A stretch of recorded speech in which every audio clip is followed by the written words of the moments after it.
오늘 함께 나누실 하나님 말씀은 요한복음 1장 1절부터 14절까지 말씀입니다. 요한복음 1장 1절부터 14절까지 말씀을 우리 이명재 권사님 인도 아래 여러분들과 교독으로 읽도록 하겠습니다.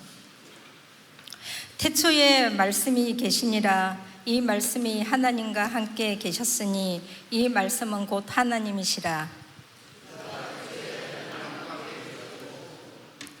만물이 그로 말미암아 지은 바 되었으니 지은 것이 하나도 그가 없이는 된 것이 없느니라.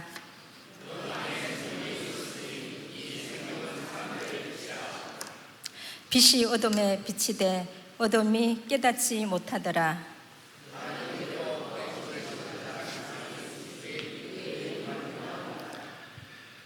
그가 정언하려 왔으니 곧 빛에 대하여 정언하고 모든 사람이 자기로 말미암아 믿게 하려 함이라. 그는 이 빛이 아니요 이 빛에 대하여 증언하러 온 자라. 참 빛 곧 세상에 와서 각 사람에게 비추는 빛이 있었나니 그가 세상에 계셨으며 세상은 그로 말미암아 지은 바 되었으되 세상이 그를 알지 못하였고 자기 땅에 오매 자기 백성이 영접하지 아니하였으나 영접하는 자 곧 그 이름을 믿는 자들에게는 하나님의 자녀가 되는 권세를 주셨으니 이는 혈통으로나 육정으로나 사람의 뜻으로 나지 아니하고 오직 하나님께로부터 난 자들이니라. 말씀이 육신이 되어 우리 가운데 거하심에 우리가 그의 영광을 보니 아버지의 독생자의 영광이요 은혜와 진리가 충만하더라. 아멘. 할렐루야. 우리 아버지 하나님의 크신 그 은혜와 그 크신 사랑이 또 여러분과 여러분 가정에 충만하시기를 주님의 이름으로 축원합니다. 요한복음을 참 좋아하는데요, 물론 쉬운 말씀은 아닙니다만 때때로 이해하기 어려운 모습도 있습니다만 요한복음을 참 좋아하는 것이 그 창세기의 말씀과 바로 연결되는 말씀이라고도 볼 수가 있어요. 창세기는 태초에 하나님이 천지를 창조하셨다라는 말씀으로 시작하죠. 우리 하나님이 그 전능하신 하나님께서 세상 만물을 창조하신 창조주이시다라는 말씀을 합니다. 그리고 또 그분의 사역이 그분이 모든 이 만물을 만드셨다, 하나님의 그 사역을 선포합니다. 그런데 우리 요한복음에서는요 1장 1절에 뭐라고 선포합니까? 태초에 말씀이 계셨다. 그분이 바로 하나님이시다. 세상을 창조하시기 이전에, 세상이 있기 전에, 인간이 존재하기 전에, 또 만물이 창조되기 이전에 우리 하나님이 계셨다.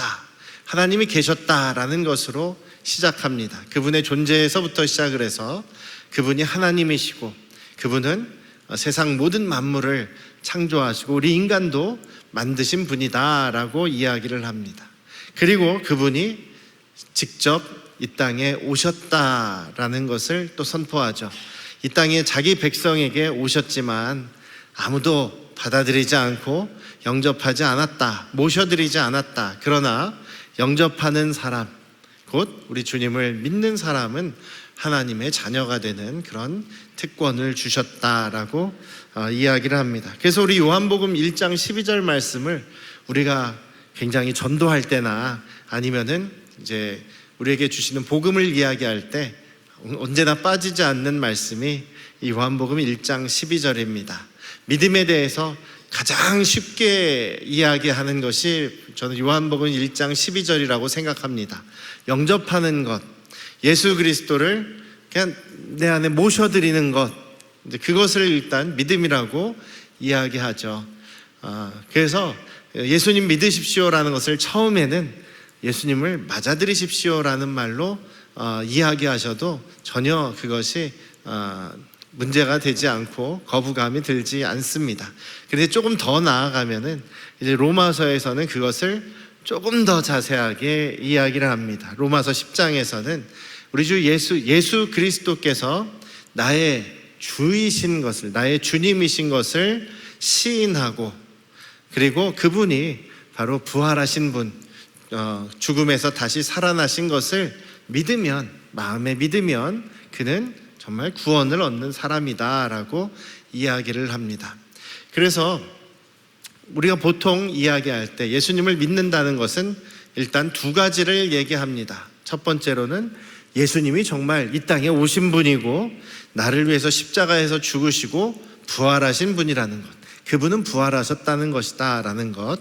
그 다음에 그 부활하신 분이 나와 무슨 관계가 있느냐, 바로 나의 주님이시라는 것, 나의 주인이시다라는 것을 시인하는 것. 시인한다는 것은 여러 사람들 앞에서 고백할 수 있는 것입니다. 여러 사람들 앞에서 고백하는 것, 그것이 믿음이라고 얘기를 합니다. 왜냐하면 이것은 그 로마 시대에, 로마의 더군다나 박해 시대에 믿음의 사람과 믿지 않는 불신자를 구별하는 가장 중요한 기준이 되는 두 가지 사실입니다. 그 당시에 예수님이 부활하지 않았다라는 얘기를 하는 사람이 있고, 아니면 그분은 인간이 아니라 그냥 영혼이 온 사람이다, 그냥 사람에게 빙의했다가 다시 영혼이 살아나셔서 부활하셔서 그냥 하늘로 올라가신 분이다. 그러니까 몸으로 오시지 않았다는 것, 그리고 그분은 부활하지 않았다는 것을 막 이야기를 합니다. 그것은 믿음이 아니죠. 신앙이 아닙니다. 예수님은 인간으로 태어나셔서 우리와 똑같은 인간이셨습니다. 그러나 죄가 없으셨기에 우리를 위하여 대신 죽으실 수 있었고, 또 죄가 없으신 분이기에 그분은 다시 부활하셨습니다. 그 부활하셨다는 사실을 믿는 것, 그것이 우리에게 있어서 가장 중요한 믿음의 첫 번째 조건이라고 볼 수 있겠습니다. 여러분들은 예수 그리스도께서 죽으셨다가 부활하신 것을 믿으십니까? 네, 그것이 믿음의 첫 번째입니다. 이것이 해결이 안 되면 믿음을 갖고 싶어도 가질 수가 없습니다. 그런데 세상의 많은 사람들에게 예수 그리스도께서 부활하셨다는 증거를 여러 가지를 이야기를 해줘도 잘 받아들이지를 않아요. 거기에서부터 딱 걸려서 믿지 않는 사람들이 참 많습니다. 그 인터넷에 인공지능한테 한번 물어보십시오. 예수 그리스도가 부활했다는 증거가 뭐냐? 그럼 다 가르쳐 줍니다. 인공지능도 가르쳐 준다니까요. 그래서 인공지능한테 너 예수가 정말 부활했다고 생각하냐라고 했더니 저도 그렇게 생각합니다라고 그 AI도 구글 제미나이에게 제가 물어봤는데 그렇게 AI도 인정할 정도라는 얘기죠. 물론 걔네가 이게 정말로 이렇게 생명이 있어가지고 구원받는 그건 아니겠습니다만, 인공지능이 그동안 정말 2000년 이상 쌓여온 그런 정보들을 가지고 분석하고 대조하고 막 자기도 계산해 본 결과 예수 그리스도가 부활하였다는 증거가 정말 신뢰할 만하다라는 거죠. 궁금하신 분들은 찾아보세요. 예수님은 부활하셨습니다. 그렇게 우리가 믿을 수 있는 거죠. 요한복음에서 이야기하는 것은 예수님이 하나님이시다라는 겁니다. 예수님이 하나님이시다. 그 하나님이 우리에게 오셔서 나를 위해서 죽으시고 다시 부활하셨다. 그렇기에 그분은 하나님이시다. 그렇기에 그분이 얘기한 대로 우리를 구원하실 수 있는 분이다라는 거죠. 그것이 바로 요한복음의 핵심입니다. 또 두 번째는 그 예수 그리스도가 나의 주인이라는 것을 시인하는 것, 많은 사람들 앞에서 인정하고 고백하는 것이 믿음이다라고 이야기를 합니다. 로마 시대에는 가이사, 그러니까 로마 황제가 시저가 주다, 주님이다 라고 고백하게 했습니다. 그래서 제가 언젠가는 꼭 찾아가지고 여러분들한테 보여드릴 건데요, 로마 동전에 글씨가 써 있습니다. 시저가 주님이다. 시저가 주님이다.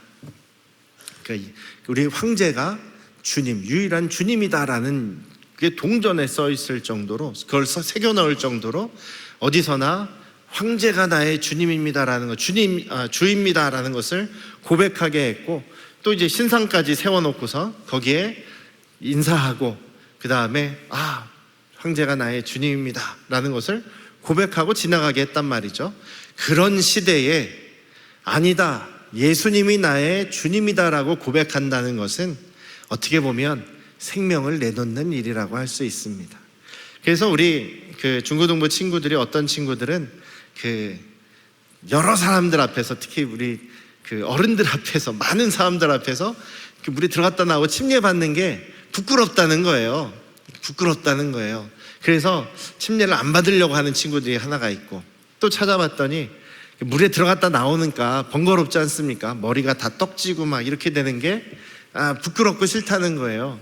그래서 침례를 안 받으려고 하는 경우가 있고, 또 내가 아직 침례를 받기에, 내가 아직 그리스도인이라고 하기에는 뭔가 그렇게 완벽하지가 않고 좀 부끄럽고 행동이 좀 그리스도인이라고 불릴 만큼, 내가 자신 있게 얘기할 만큼의 모습은 아니다. 그래서 아직은 때가 아닌 것 같습니다. 이렇게 얘기하는 친구도 있고, 또 제가 어릴 때 유아 세례를 받았으니 안 받아도 되지 않겠습니까 하는 친구도 있고, 그런데 분명하게 이야기를 했죠. 우리가 내 행동으로는, 내 삶의 모습으로는 아무리 노력해도 구원에 이를 수가 없다. 그렇지 않습니까? 우리 주일학교, 우리 초등부 옛날에 찬양할 때 돈으로도 못 가요, 맘 착해도 못 가요, 행위로도 못 가요, 하나님 나라, 그렇게 노래 부르지 않았습니까?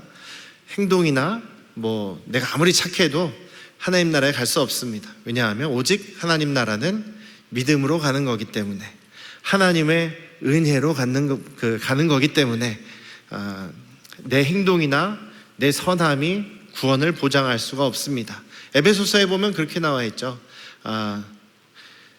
우리가 예수님을 주님으로 시인하고 예수님을 믿어서 우리가 그 은혜로 구원을 받는다라고 얘기를 하죠.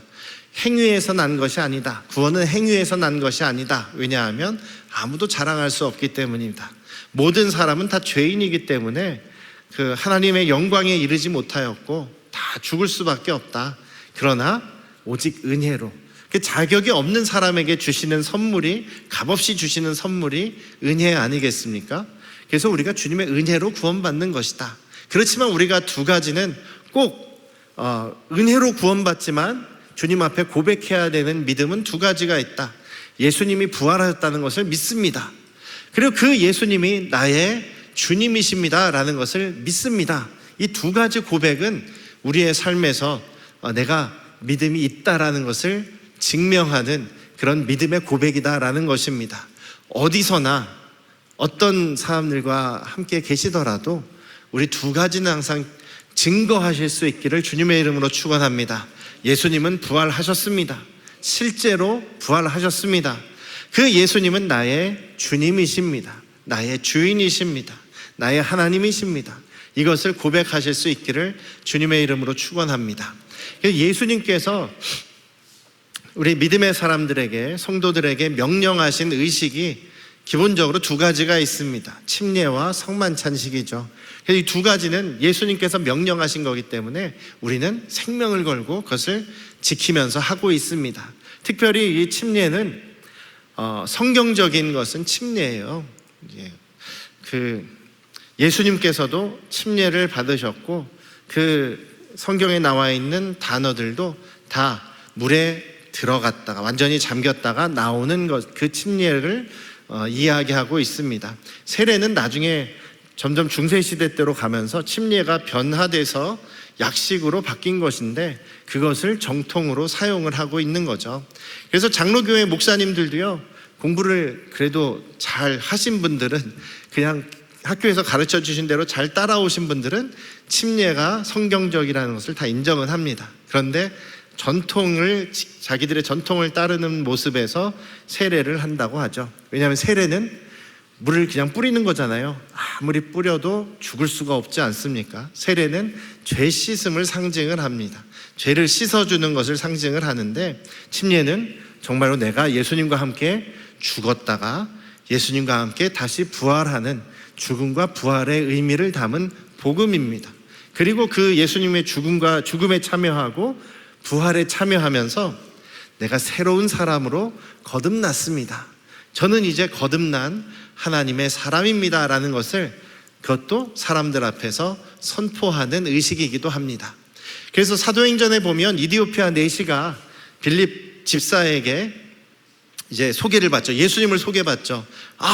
이 이사야서에 있는 그 고통받는 주님의 종 메시아가 바로 예수님이시구나라는 것을 믿게 되었을 때 바로 그 자리에서 물을 보고 침례를 받았던 그 모습의 이야기가 여기에 있습니다. 그래서 침례를 받는다는 것은 여기 로마서 10장에 아까 말씀드린 것처럼 많은 사람들 앞에서 내가 이제 예수님과 함께 죽었고 예수님과 함께 다시 부활한 새로운 생명입니다. 예수님을 주인으로 모시고 있는 그리스도인입니다 라는 것을 선포하는 의식이고 그 안에 복음이 내포되어 있는 귀한 거룩한 의식이다라는 것을 생각하시면 좋겠어요. 그래서 어떤 사람은 그런 얘기를 하죠. 나 침례는 받기 싫어. 난 교회는 가겠는데 뭐 남편 따라서 아내 따라서 교회는 출석하겠는데 나한테 침례 받으라는 말을 하지 말아라 하시는 분들이 있어요. 그는 그런 거죠. 내가 그냥 같이 함께 시간은 내가 때워주겠는데 예수님을 믿지는 않겠다라는 얘기죠.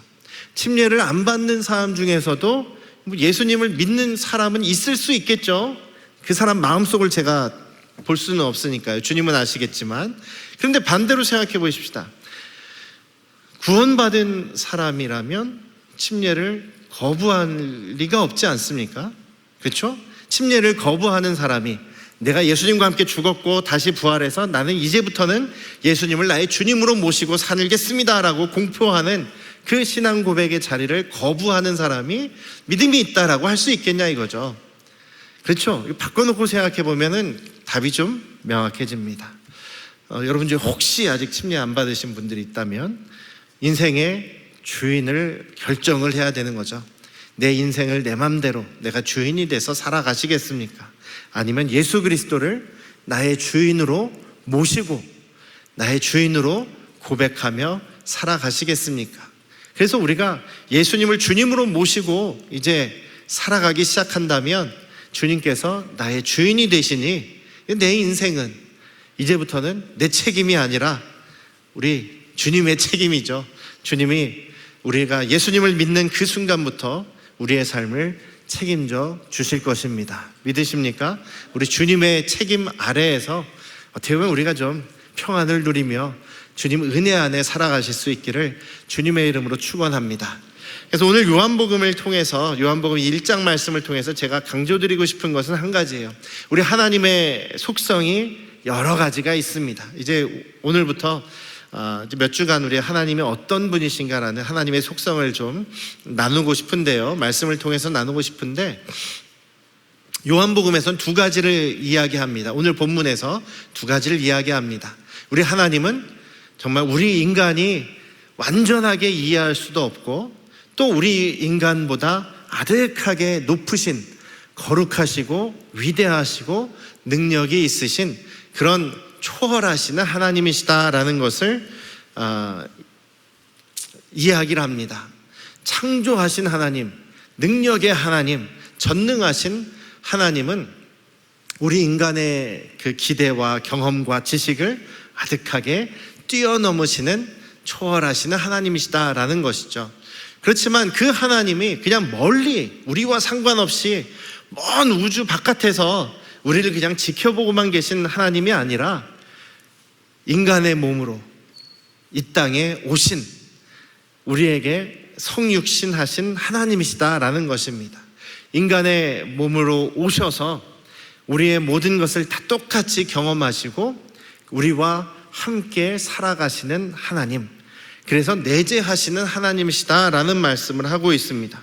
14절 말씀에 그 말씀이 육신이 되어 우리 가운데 거하심에라는 말씀을 하고 있죠. 우리 가운데 거하심에, 우리 가운데 거하신다.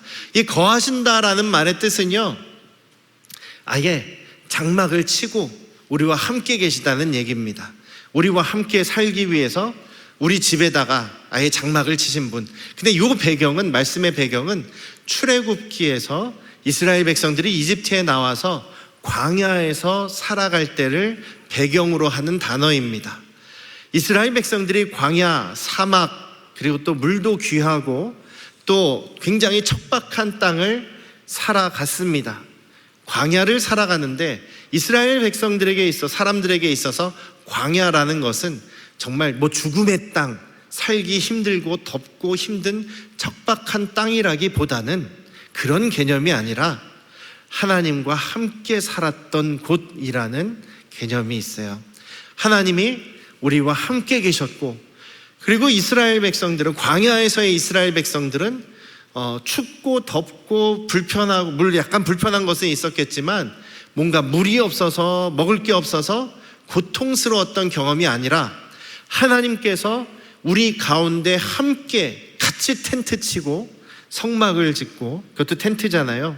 그래서 이스라엘 백성들이 텐트 생활을 했는데, 텐트를 접고 이동할 때는 하나님의 집도 성막도 같이 접어가지고 다시 제사장들이 또 그걸 들고 가지 않았습니까? 이스라엘 백성과 함께 이동하시고 함께 텐트 치고 머물러 계시면서 낮에는 구름을 덮어주셔서 시원하게 해주시고, 밤에는 불기둥으로 따뜻하게 해주시고, 물이 필요할 땐 물을 주시고, 먹을 게 필요할 때는 매일 만나를 주시고, 고기 먹고 싶을 때는 메추라기도 주신 그런 하나님, 살아가는데 전혀 불편함이 없도록 우리와 함께 살아가셨던 하나님을 기억하는 겁니다. 그래서 지금도 초막절을 지킬 때는 광야에 텐트 치고 며칠 있다가 오는 거예요. 하나님이 우리 조상들과 광야에서 함께 하셨던 것처럼 우리도 지금 하나님과 함께 사는 경험을 합니다. 뭐 이런 고백을 하는 거거든요. 그러니까 성경에서, 특히 이 요한복음에서 이야기하는 것, 하나님은 초월하신 분이십니다. 그래서 우리가 하나님을 다 알 수가 없습니다. 하나님의 능력은 상상할 수도 없습니다. 그 능력의 하나님이시기 때문에 우리 하나님은 우리를 통하여 높임을 받으실 분입니다. 영광스러운 분이십니다. 우리가 하나님을 예배할 만한 분이십니다 라는 이야기를 먼저 하는 거예요. 그렇지만 그분은 단지 우리와 동떨어져 계신 분이 아니라 우리와 함께 사시기 위해서, 내재하시기 위해서 성육신하셔서 이 땅에 오신 분이십니다. 우리와 함께 계신 분이십니다 라는 것을 강조하고 있는 것이죠. 마치 그 옛날 조선시대 이야기에 보면, 또 무슨 여러 가지 설화를 통해 보면 그런 게 있지 않습니까? 어떤 나라에 그 가장 높고 힘이 권력이 아주 넘치는 그런 위대한 왕이 있었습니다. 사람들은 감히 범접할 수도 없고 만나볼 수도 없고 그 앞에서 고개를 빳빳하게 들 수도 없는 그런 위험 있는 왕이 있단 말이죠. 그래서 일반 백성들은 그 왕을 생각할 때마다, 아유, 저분은 우리하고는 전혀 상관없는 분, 우리가 감히 다가갈 수도 없는 분이라고 생각을 하는데, 언젠가 그 나라에 큰 기근이라든지 전염병이 돌거나 혹은 어려운 일이 생겼을 때 왕이 잠행을 하죠. 그 귀한, 존귀한 왕의 의복을 벗어던지고 일반 백성들의 평범한 옷으로 갈아입고 몰래 수행원 한 명만 대동하고, 그리고 백성들 사이로 들어가지 않습니까? 백성들하고 같이 주막에서 밥도 먹고 국밥도 먹고, 그리고 같이 어려운 이야기도 들어주고, 또 때로는 그 병도 고치는 것을 도와주면서 백성과 함께 하는 모습을 보이기도 하는 것이 왕의 자맹이죠. 그렇게 이해하시면 좀 편할 것 같습니다. 우리 예수님은 태초에 하나님과 함께 계신 삼위일체 하나님으로서 창조의 모든 사역에 관여하시고 모든 우리가 생각하는 것보다 아득히 뛰어넘으시는 그런 초월하신 분이십니다. 그렇게 우리가 예배하고 경배하고 또 공경하고 경외하는 그런 분이시죠. 그래서 우리가 주님을 생각할 때에 너무 그냥 우리의 부하처럼 내 기도를 왜 안 들어줍니까? 당신은 어디 있었습니까? 하면서 우리가 그렇게 주님 앞에 무례할 필요는 없습니다. 우리 주님은 우리의 왕이시고 전능하신 분이시고 가장 높으신 분이십니다. 그런데 그분은 그런 어려운 분이 아니라 또 우리의 삶 속에 찾아오셔서 나와 함께 하시는, 내재하시는 우리 주님이시다라는 것을 또 기억하실 수 있기를 주님의 이름으로 축원합니다. 그래서 이 두 가지 사실이 우리에게 어떤 의미를 줍니까? 우리의 삶 속에서 우리 주님을 생각할 때마다 거룩하신 분, 또 우리의 찬양과 영광을 받으시기에 합당하신, 우리의 예배를 받으시기에 합당하신 분이라는 것을 우리가 인정하시면서 매일매일의 삶이 주님께 영광을 돌리는, 주님을 예배하는 모습의 삶, 무엇보다도 주님의 말씀을 순종하는, 예수님을 주인으로 모시고 산다는 것은 그분의 말씀의 뜻에 순종하는 삶을 얘기하는 것이니까요. 그분의 말씀을 경외함으로 예배하는 모습으로 살아가는 그런 우리 안양 성도교회 가족들이 되시기를 주님의 이름으로 축원합니다. 그리고 또한 우리 안에 내 곁에 찾아오신 그 주님을 모시고 함께 살아가시는 이번 한 주 되시기를 주님의 이름으로 축원합니다. 우리 주님은 멀리 계신 주님이 아니라 나와 함께 하시면서 내 기도에 귀를 기울여 주시고 내 고통을 알아주시고 위로하시고 돌봐주시고 때로는 나를 불러주시고 역사하시는 분이 우리와 함께 지금도 살아가고 계신 우리 주님이라는 사실을 기억하시면서 주님의 도우심을, 주님의 그 사랑하심을 깊이 또 경험하실 수 있는 이번 한 주가 되시기를 주님의 이름으로 축원합니다. 그래서 오늘 말씀에 있는 것처럼 우리 주님이 말씀이 육신이 되어서 우리 가운데 거하시게 되니 그분은 우리가 보니 아버지의 독생자의 영광이요 은혜와 진리가 충만하다라는 이야기를 합니다. 그러니까 분명히 영광 받으실 그런 초월하시는 하나님의 영광을 가지신 분이시고 동시에 우리에게 은혜를 베풀어 주시는 우리와 함께 하시는 주님이시다라는 사실을 둘 다 깊이 경험하며 이번 한 주를 살아가실 수 있기를 주님의 이름으로 축원합니다. 주님은 우리의 예배를 받으시기에 합당하신 분이고 우리가 순종하기에 당연히 주님을 예수 그리스도를 주님으로 모시고 살아가기에 충분하신 분이십니다. 또한 우리를 위해서 생명까지 주신 우리를 너무나 사랑하시는 주님이심을 기억하시기를 다시 한번 주님의 이름으로 축원합니다. 기도하겠습니다. 아버지 하나님, 우리를 위해서 예수 그리스도를 이 땅에 보내주시고 또 죽게 하시고 또 우리를 위해 하신 그 구원을 또 완전하게 성취하시고 우리와의 늘 약속을 신실하게 지켜주시는 아버지의 은혜를 감사드립니다. 지극히 높으신 분이시지만 지극히 낮은 우리에게 찾아오셔서 우리와 함께 집을 짓고 같이 살겠노라 말씀하시는 주님의 그 은혜를 생각해 보며 이번 한 주간도 주님께 영광 돌리며 또한 주님의 은혜를 깊이 경험하는 우리 안양 성도교회 가족들이 되게 하여 주시옵소서. 우리의 삶을 주님께 올려드리며 주님께 또한 우리의 삶을 맡겨드립니다. 주님께서 우리를 주관하시옵소서. 이제는 우리를 죄에서 구원하신 예수 그리스도의 은혜와